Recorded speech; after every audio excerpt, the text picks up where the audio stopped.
उस डॉक्यूमेंट का रेलेवेंस कांग्रेस ने और कांग्रेस की संस्कृति ने लंबे समय में उसकी इस रेलेवेंस को समाप्त कर दिया। उनके लिए यह डॉक्यूमेंट महज एक औपचारिकता है।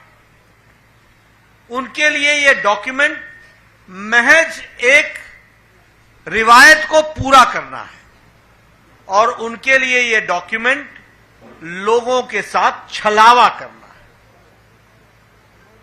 अब मैं अगर इसकी चर्चा करूं तो मैं सबसे पहले तो यह बताना चाहूंगा कि आप हरियाणा की एक को ही याद कर लीजिए। 10 साल पहले हरियाणा की छवि क्या थी? 10 साल पहले हरियाणा की छवि पर्ची और खर्ची पर नौकरी लगने वाली स्थिति थी। मैं ठीक बोल रहा हूं कि गलत बोल रहा हूं? पर्ची पर नौकरी लगती थी कि नहीं? नौकरियों के चलते लोगों को सजाएं हुई कि नहीं हुई? जो सत्ता में बैठे थे वो तकलीफ में आए कि नहीं आए? उसी तरीके से अगर आप देखिए तो हरियाणा जमीनों के घोटाले के लिए जाना जाता था।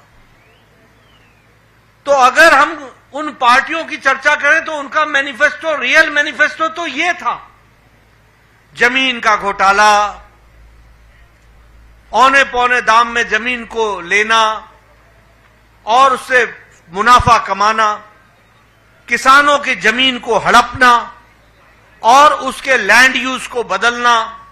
ये सारी, आप बताइए 10 साल पहले भ्रष्टाचार की छवि थी कि नहीं सरकारों की? हरियाणा की हर सरकार भ्रष्टाचारी कहलाती थी कि नहीं कहलाती थी? इसलिए आज जब हम संकल्प पत्र की बात करते हैं, जिसका मैं अभी विस्तृत विवरण रखूंगा ताकि आपके ध्यान में आए कि हमारे लिए मैनिफेस्टो या संकल्प पत्र यह कितना महत्वपूर्ण है। और इसीलिए मैं ये कहूंगा कि सबसे पहले तो जो हम लोगों ने कहा है नॉन स्टॉप हरियाणा। अब हम तो जो बैठे हैं मंच पर भी और नीचे भी हमारे साथी, हम तो हरियाणा की सेवा नॉन स्टॉप कर रहे हैं, लेकिन इसको नॉन स्टॉप रखने में बहुत बड़ी जिम्मेवारी आपको निभानी है और आपको संकल्प को पूरा करना है। मैं तो आपके सामने रिपोर्ट कार्ड रख दूंगा, मैं आपके सामने जानकारियों के साथ विषयों को रखना चाहूंगा।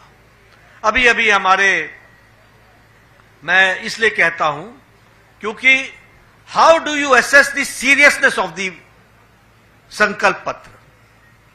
यह सीरियस डॉक्यूमेंट कैसे बनता है? यह सीरियस डॉक्यूमेंट इस बात